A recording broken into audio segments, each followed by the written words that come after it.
И сега е точно време да го напуштиме накратко студиото и ве водиме понеделнички во Прилеп, каде што не очекува нашата дописничка Каролина Дурло и ќе не информира за бејби бумот кој што постои веќе еден убав период во Прилеп. Каролина, добро утро!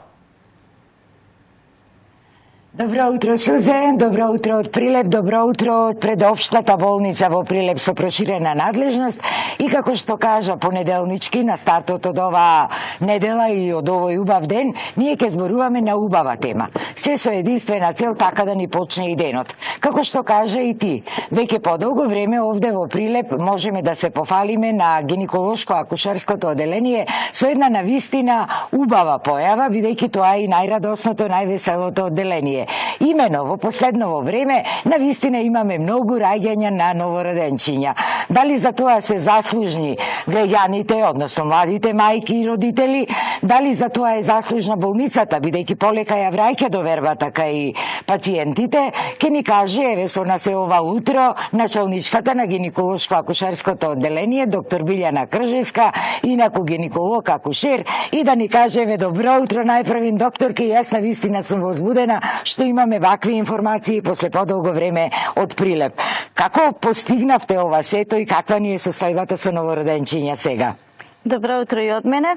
Јас наистина се радувам што може да се пофалиме со ваква вест. Оваа година, споредено со минатата 2025, до овој момент имаме 38 повеќе новородени, споредено со 2025. Уште две пациентки имаме во моментов во родилната сала, така да оваа година до овој момент имаме 283 породувања и за брзо би имале 285. Што значи дека оваа година одиме напред. Може да се пофалиме и со тоа дека ние ги подобруваме условите на нашето одделение, но сепак и пациентките кои што ја даваат довербата кон нас се заслужни за оваа бројка.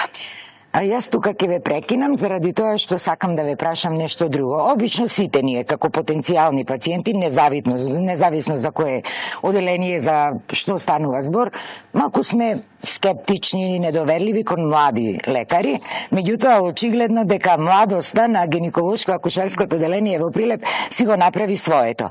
Вие воведовте и едукативни работилници, да речам, за младите мајки, за трудниците, можеби и тоа има некакво влијание. Што точно опфаќаат еве тој предпородилен период, да го наречем? Ние сме екипа од 6 гинеколози во моментов на нашето одделение. Сите работиме тимски, се надополнуваме и сум многу среќна што имаме така добра колегијалност меѓу нас и може во секој момент да си помогнеме. На нашето одделение новост од лани, од јули 2025 година, почна со работа мајчинската школа, која што го опфаќа периодот од 35 до породување.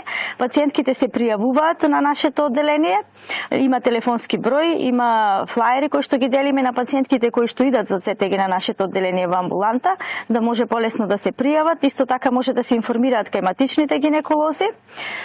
Школата е бесплатна, да кажам прво, бидејќи тоа ни е првото прашање, и сите други услуги што се во државно здравство во нашата болница кон трудниците се бесплатни. Прегледи, породувања поврзани со бременоста, сето е бесплатно преку фондот, да речам, пациентките не плаќаат ништо кај нас.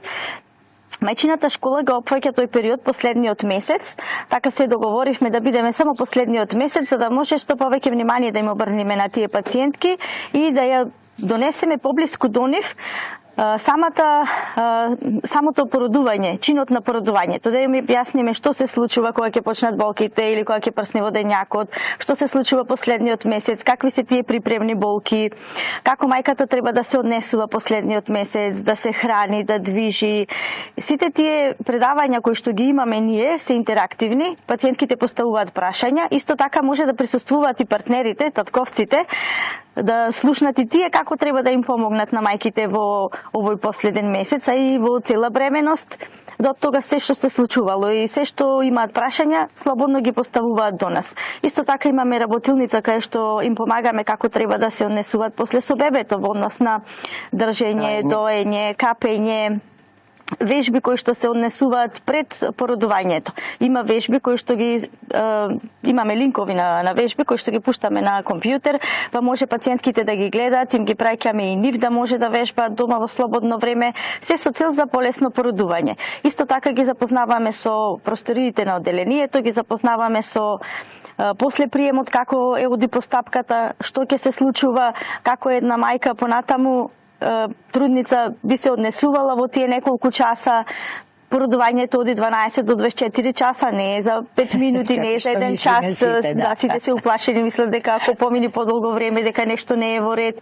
Така да, оваа школа ги опфаќа сите прашања на трудниците кои што не им се одговорени и посебно тоа што ги мачат, ги плашат на некој начин. Да, и посебно заради тоа што во ова време на интернет и достапност на социјалните мрежи на секакви одговори, вака може да добијат релевантни одговори кои што се по медицина базирана на докази и се точни информации, не се дезинформации. Искуството кај секоја мајка е различно и секоја бременност е различна и секој бебе, така да, мора да им го доловиме тој момент како би требало да оди ситуацијата, но сепак им кажуваме дека индивидуата и самата трудница може да има посебен поинаков начин на породување.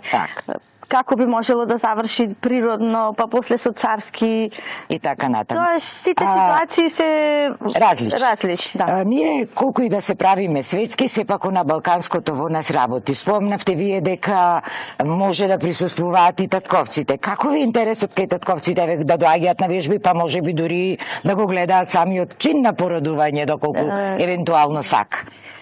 Татковците се заинтересирани.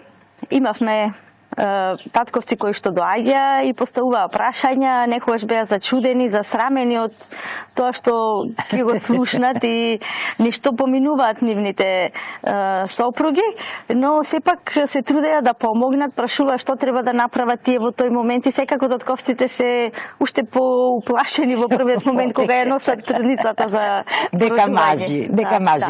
Во интерес на времето ние ќе мора овде да привршиме, инаку има на вашето одделение уште многу закажување и сосема за крај онака најекспедитивно што можете да кажете. Вие сте и опремени, не само кадровски, туку и со нови современи апарати. Што се има во последно време набавено, а што помага, мислам, и на горе на детското одделение, бидејќи тоа е еден цел склоп.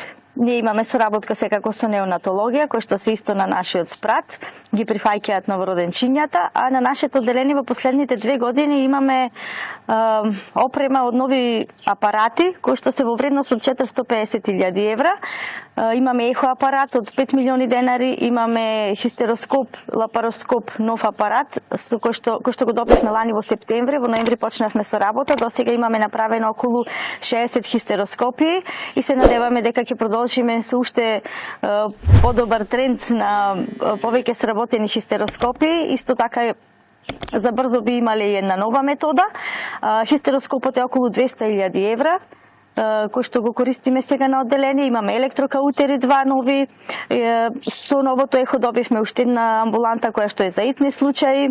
Значи опремени. Апарати, во секој случај сте опремени. Јас само ќе дополнам дека и во ова време во кое што живееме сега, опасноста од некои модерни заболувања, да ги наречам, кај дечињата, постои секогаш, меѓутоа и тие прегледи се прават пред време на гинеколошкото одделение, се со единствена цел да пристигнуваат здрави бебиња. Сузе, ова е од Прилеп, тоа што можевме најкратко да го кажеме, реков има многу новини на целата болница, особено на ова највесело одделение. Доколку имаш некој прашање, повели.